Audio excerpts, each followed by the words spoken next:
Le flash d'information locale, présenté par Laura Sahin. Bonjour à tous et bienvenue dans votre flash d'information locale. Nous sommes le mercredi 12 février et voici les titres de votre édition.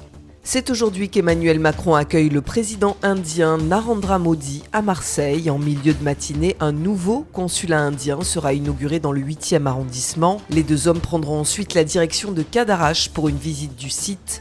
Le Premier ministre indien devrait quitter la cité phocéenne en début d'après-midi.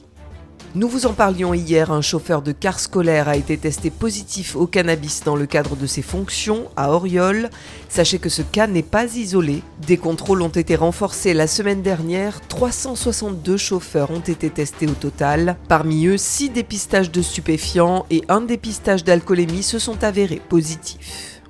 20 ans après l'adoption de la loi pour l'égalité des droits et des chances, la participation et la citoyenneté des personnes handicapées, le mouvement Parcours Handicap 13 entamait hier au Pen Mirabeau un travail de réflexion collective afin d'ouvrir la voie à de nouvelles avancées. Écoutez à ce sujet Hugues Le Poivre, cofondateur du mouvement, qui s'est confié à Magali Barthès. En 25 ans, les choses évoluaient, la loi 2005, et beaucoup de choses sur nos territoires qui ont bougé dans le bon sens.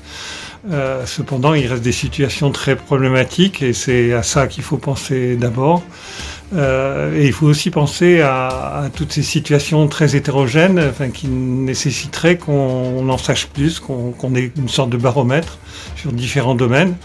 Mais la richesse de nos échanges aujourd'hui me donne pleinement confiance et je ressors de cette journée complètement enthousiaste et confiant pour l'avenir. C'est une nouvelle qui a plongé toute une commune dans l'effroi. La joueuse de handball Jemina Kabeya est décédée d'une méningite bactérienne. L'espoir du club de Plan-de-Cuc n'était âgé que de 21 ans. Comme chaque mercredi, Amy Chiolard vous propose le film de la semaine qu'il faut absolument aller voir dans les salles obscures. C'est un film 10 fois nommé aux Oscars que je vous propose de découvrir, The Brutalist de Brady Corbett.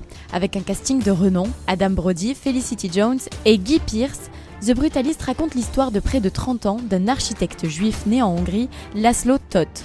Revenu d'un camp de concentration, il émigre avec sa femme après la fin de la Seconde Guerre mondiale aux États-Unis pour connaître son rêve américain. Il y a eu une guerre et pourtant, la plupart de mes projets ont survécu. Mais mes bâtiments ont été conçus pour résister à l'érosion des rives du Danube.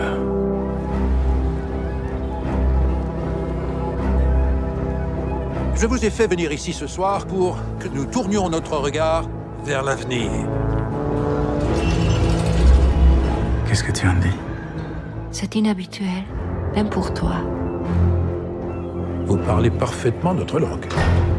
Dans ce cas, pourriez-vous aider votre mari à se débarrasser de son accent de cireur de chaussures? Pardon, pouvez-vous me rendre ma pièce, s'il vous plaît? On n'est pas les bienvenus ici. Tu parles de qui alors? Les habitants de ce pays, ils ne veulent pas de nous ici.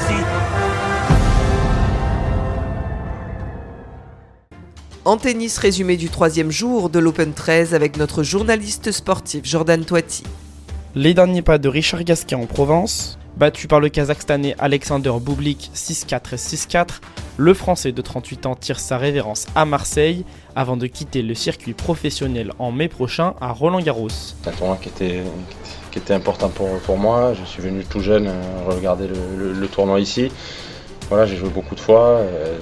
Ça a toujours été un tournoi historique pour les joueurs français, donc beaucoup de plaisir de jouer ici. Et maintenant, c'était la dernière fois aujourd'hui, mais en tout cas, je garderai beaucoup de souvenirs parce que c'était quand même un super tournoi, très bien organisé, énormément de très bons joueurs. Voilà, je sais que c'est un tournoi qui compte.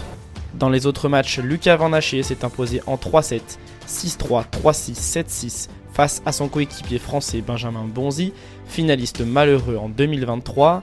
Stan Wawrinka s'est incliné en 3-7, 6-7, 7-6, 6-3 contre Nuno Borges, tout comme le français Quentin Alice, battu en 3-7, 6-3, 6-7, 7-6 face à Zinzenzang. Le vainqueur de la dernière édition, Hugo Humbert, fera son entrée sur le court demain face à Bublik. Il est revenu sur son sacre et ses ambitions pour cette année. Il y a toujours des bons souvenirs en plus de revenir ici. En fait, l'année dernière, le tournoi, je devais pas le gagner. J'ai fait la pire semaine de préparation depuis le début de ma carrière. J'étais dans un mauvais état d'esprit. Puis je suis arrivé là en n'attendant strictement rien de moi. Et c'est ce qui m'a permis de comprendre que voilà, si t'attends rien de toi et que tu te donnes juste à fond tous les jours, t'as une chance de pouvoir aller au bout. Et puis en football, sachez que le joueur Valentin Carboni quitte l'Olympique de Marseille et retourne à l'Inter Milan. Après seulement 4 matchs disputés depuis son arrivée en août dernier, une rupture des ligaments croisés a eu raison de son ascension à l'OM. Une résiliation anticipée du prêt de Valentin Carboni a été conclue entre les deux clubs. La météo aujourd'hui est de 13 degrés ce matin et jusqu'à 15 degrés cet après-midi sur notre belle cité phocéenne. Je vous donne rendez-vous à 13h avec l'invité de la rédaction. Aujourd'hui, je reçois Béatrice Guennebeau, directrice de la communication, du plaidoyer et du développement de la Tour du Vallat. A tout à l'heure sur le 90.5. Tout de suite après ce journal, c'est l'Instant Mag de Magali Barthès. Mercredi dernier, le maire de Marseille, Benoît Payan, recevait le président de la République italienne. Après avoir été accueilli à l'hôtel de ville, Sergio Mattarella s'est rendu au Palais du Faro, où il a été distingué docteur honoris causa par l'Université de Marseille. Magali Barthès revient sur cette journée. Je vous souhaite à tous de passer une très belle journée sur nos ondes et surtout, prenez bien soin de vous. Vous venez d'écouter le flash d'information locale, présenté par Laura Sahin.